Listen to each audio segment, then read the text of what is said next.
Hello, welcome to the TwoFatBrokers podcast or videocast, depending what format you're looking at it on. I'm Ben from Abu Dhabi. Barney from Dubai. We own Crompton Partners Real Estate, and today we are talking Crompton about... Partners Estate Agents. Crompton Partners Estate. Yeah. Rewind. Cut that bit. Today we're going to be talking about off-plan. Various aspects of it. What's it doing now? Should you be buying off plan? How's it affecting the market? You know, both in Abu Dhabi and Dubai. Manu, you want to start off? What do you think of off plan? Yeah, well, Dubai is the kingpin of the off plan world. I think if you bought off plan 4 years ago, you're probably a little bit upset about where the market is now. Can I imagine? I think. If you're buying off plan now, I think you're going to be quite happy with the state of the market when you get your keys. I think. Why do you say that? Because if you're buying now, today. Yeah, I think in 4 years' time, this market is going to be in a very different place. So if you're buying at today's values, you know, I think in 4 years' time, 4 years when it's delivered, with a bit of luck and a following wind, you'll have made some nice capital appreciation, and the rental market, if you're buying for investment, should be in a much stronger place. That is why I think buying now is a very good idea. Some real big incentives at the moment. Yeah, interesting. It looks to me like developers are taking over from banks. I think if I was a bank, and I did a video on this recently, if I was a bank, I'd be a little bit concerned about where the developers are taking over from you guys. But I also think, you know, with these 7 year, I mean, that's where they are now, 7 year post handover payment plans, I think it's a really nice marketing tool. I think from my perspective, which is a leverage your property as and when you can kind of mindset, I think it's just good marketing. I know that people in this part of the world have a very different mindset where they like to own property outright. I think it also, obviously, they're the kind of people that are going to really like this post-payment plan handover. So how does it work, the post-payment plan? So what happens currently, let's use the sweetest deal on the market right now, which is a 30% before handover. So in the 4 years it takes to build, roughly 4 years, it takes to build, you will have paid 30% of the value of that property. Now the 70% will be paid incrementally over the 7 years post-handover. That sounds like 10% a year. Hang on, let me get a calculator. Yes, 10% a year. Now, from an investment perspective, once you take over your keys, once you get your keys and you rent it out, you're in the beautiful position where you'll have a tenant helping you make those, how much a year was it? 10%. Those 10% a year payments, which is really going to bring down your actual amount paid on your house. You are going to need to top that up because obviously they're not going to be paying the full 10% every year. So you will have overheads, but they will be nominal. Do you think people will take this up or they'll just get bank finance? My advice to anybody in this circumstance would be to take bank finance the second you get the keys. Why wouldn't you take the post-handover plan? Because in my humble opinion, it is not a good business model to have property owned outright in cash. Okay. It was quite an aggressive payment plan. I mean, finding 10% a year. Yeah, when you've got a tenant helping you pay it off, it's not the huge amount, you know. I mean, if you're getting maybe 6-7%. Yeah, you've got to find 4% a year. But then if you're buying 10 properties, you know, that's not chicken feed to be finding out of your own pocket every year. So my advice is, once you get your keys, you leverage that property, you know, and if you're lucky enough to have gained some capital growth, you can withdraw some of the capital value and then potentially buy another one. That's how you build property empires. That's how you make a property empire from property, rather than a property empire which is where you use it as a banking system, or you know you park your money somewhere. Yeah, I think it's raised some really interesting points that the government need to address, because obviously there is going to be as you say, an 8% increase in our properties handed over this year, which is a huge amount of property handed over in 1 year. Seems a lot. We're going to need to grow our population by 8% this year, when they normally grow at probably around between 1.5% to 2%. You know, I think we only ever saw a couple of years where it grew at 8% or more. People like to use the historical average of, I think between 2009 to 2015, it grew on average 7.5%, but that includes, I think it was either 2013 where it went up 15% or something. Yeah, absolutely crazy. Yeah, yeah. So we're going to have some pretty impressive incentives for people to come and live here, which, you know, it throws up some interesting trials and questions that the government are going to have to answer. But back to off-plan. So do you think people are really motivated by this post-handover payment plan? Do you think it's something that they'll take advantage of? Do you think it'll drive off-plan sales? And do you think it's a good idea? I think, yes, it will motivate them. Because, as I say, this is the part of the world where people like to own property in cash, and given that opportunity to pay over a 7-year period with a tenant, you know, it makes a lot of sense if that's your business model. So yes, I think it is definitely helping drive the market. Do I think it's a good idea? Yes and no. I think it has its, you know, it has yes its and no. Yes and no. I think it has its benefits and it has its issues. For me, who is a person who likes to leverage property and doesn't like to own property outright, I think it's neither here nor there. You know, but for somebody who wants to own their property outright, yeah, it's nice to have a 7% payment plan. I think, will it affect the market in the long run? Not really. I don't think when you pay for your property is going to have a huge issue. I think you may find further down the line, if we have any sort of, you know, global financial issues and people do start to lose their job, you'll probably find there might be a lot of foreclosures. Yeah, I don't think it's going to have a huge issue on the market. I think the demand is what's going to be the real driver. It's interesting that the developer's taking the risk on that the banks used to have. So if there was a foreclosure, then the developer would take, you know, the risk. However, you know, it's already got 30%, you know, that's been paid off the property, so it's not much of a risk for them. Good but point. they've got to borrow the money from the bank as well, so then, you know, it is a cost to them. In Abu Dhabi, we don't have. I think we've got one instance of post handover payment plan. Do you? Where? I think so. I think they just announced that Al Jurf was post handover. Al Jurf.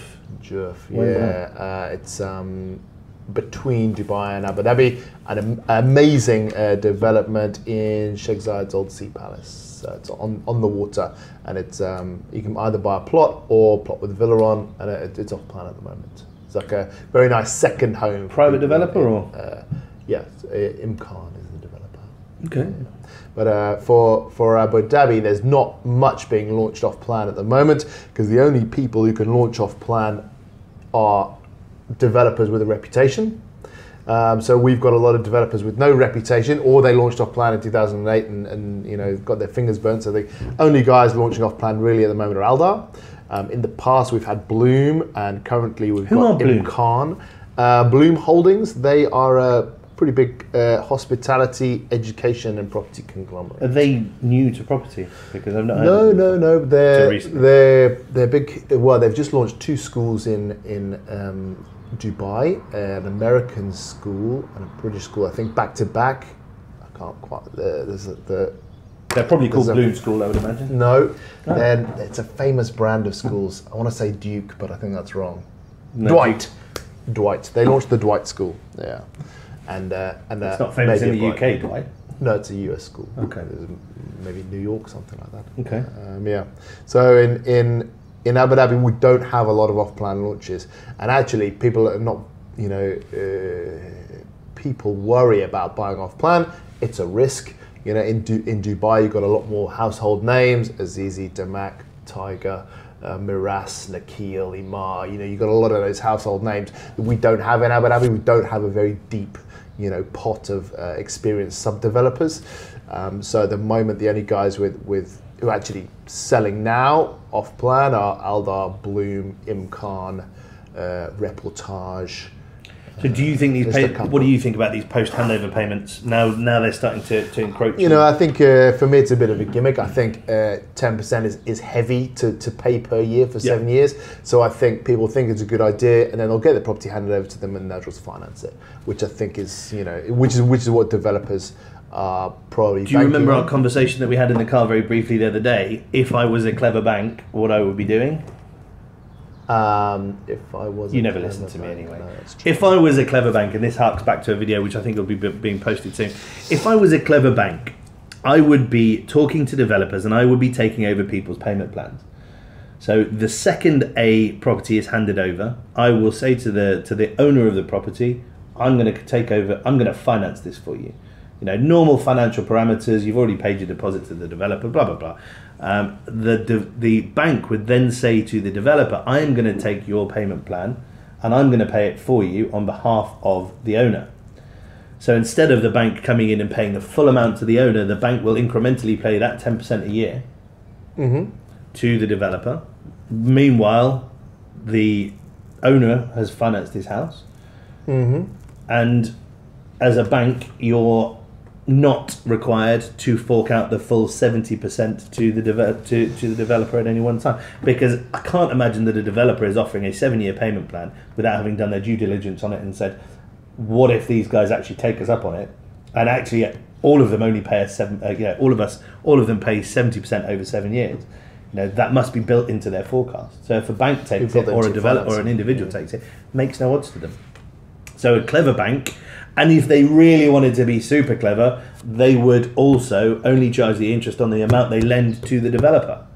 So instead of the owner paying 100% of his mortgage, he would be paying incrementally larger amounts throughout the 7 years that the bank are involved. I think I probably need a diagram to work out what's going on there. But if you're the buyer, why would you use a bank instead of pay the developer yourself? Well, like you say, it's a big chunk of change, 10% a year. So the buyer would take that He'd take a normal over loan. 25 years or whatever. Yeah, he would take a normal loan over the bank would 25 take years. over the 7-year payment plan. Correct. So the bank would only pay it over 7 years. Yeah, would be good business if the developer would allow it, but probably wouldn't. What do they care if they've done their due diligence on their 7-year payment plan?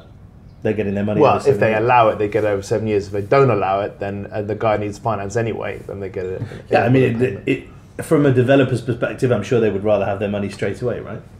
Same with everyone. One check, please. They will have done their due diligence, saying if we get paid over 7 years, we're still okay.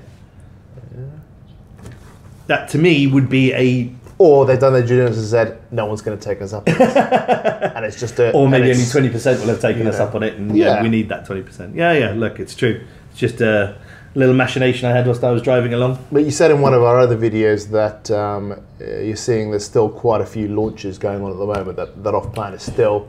The launches have slowed. Emaar at one stage were doing a launch a week. A couple of years ago, beginning of last year, they were doing a launch a week. Wow, that's crazy. But Emaar are building cities. They're building the Creek Harbour development, which is a huge development. Take a look at it. You're talking, 15 plus towers. It's a huge development, and they're launching it incrementally, bit by bit. So I don't see the launches are going to slow down anytime soon. And still seems there's a bit of appetite in Dubai. Yeah, I mean, we haven't seen anything from Azizi for a while. We haven't seen anything from Damac for a while. Bits and bobs, but nothing huge. So I think the off plan has slowed down, but I don't think we're going to see the end of it. But as we've said in other videos, if you see the bottom of the market coming, it's probably a good idea to buy off plan, because you buy off plan, you get a handover in 4 years, and hopefully you're buying here, and then the market comes up and you get delivered here. Whereas buying off plan at the top of the market, you're going to get it delivered down here. You're going to be a little bit upset, and I wonder actually if that will affect market sentiment, because I know this happened in Abu Dhabi, where people have bought off plan in 2013, 2014, had it handed over worth less than what they paid for it, and I wonder if that will affect their view either of the developer or of off-plan generally, and say, listen, this is a crap investment. It'd be a bit churlish for you to blame a developer on market. It's not the developer's fault, but people might see it that way. But the last time I bought off-plan off so-and-so, I got handed over and it was worth less than what I paid for it. You can't be held responsible for the way people feel.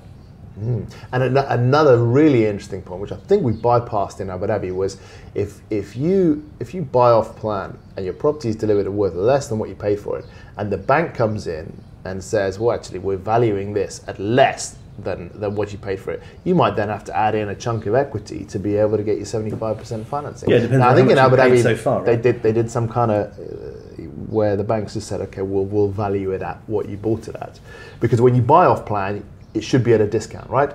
I mean, when you buy off plan, it shouldn't be market value. It should be, okay, if I got this today, you know, it'd be worth $1 million. So I want a discount. You know, I'm buying it now. Give me it for 900,000 because, you know, you're basically handing over cash up to 30%. Some of the payment plans are even bigger. Sometimes you pay whole amount of cash. You don't get it for 4 years. So you lose the value of that cash. We've seen a spike in Dubai property prices when they hand over, because they go from a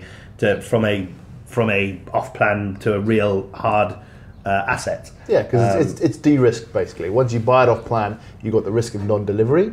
But once it's handed over, that risk falls away. So correct. Property should, in a flat market, increase in value all the way up to handover. I don't know whether we're seeing those spikes, because I mean before it was anywhere between 10 and 20% of the value. So you'd see quite a lot of people coming in, scooping up, you know, we'll call them deals from people who couldn't make their final payment. So you'd have an investor come in, scoop up, you know, an undervalued asset. It's handed over 3 months further down the line, and they've made 10% by undervaluing it to the buyer, and then they've made 10 to 20% as soon as it hands over. So that was a whole sub investor class that we saw, but I don't think you'll be seeing them now, because I don't think you're going to get those 20% spike. You see any secondary market and off-plan sales? People trying to sell their off-plan unit and people buying it? Everywhere. You know, it's a volatile world right now. So people's financial situations are changing. Some are obviously doing very well, some not so much. So we're seeing stuff that's being moved on still off-plan at negative premium. You know, -10, -15% premiums. And there are buyers for that, because we have that in Abu Dhabi. We have people approaching us all the time saying, you know, I bought this off-plan, I want to sell it.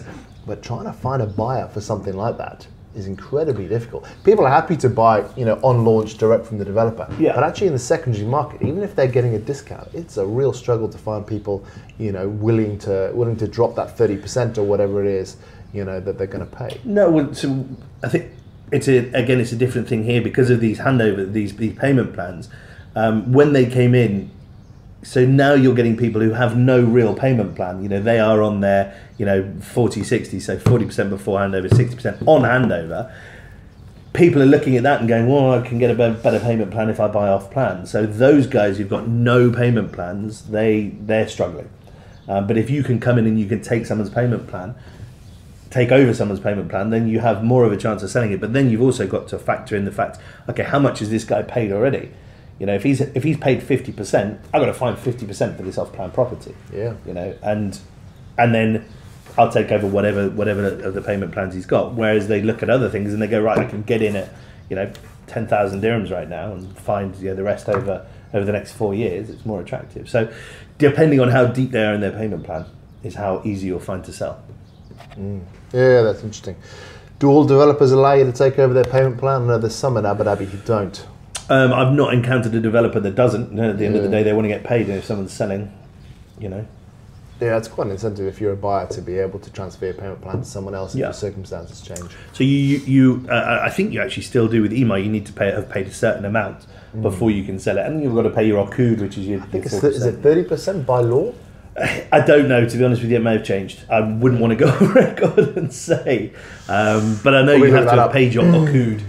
Before you can sell it, which is your 4%. 4%. It's your registration fee, so it's your transfer fee of an off-plan property. Yeah. Okay. Or your registration fee. But if you haven't paid that, you can't sell.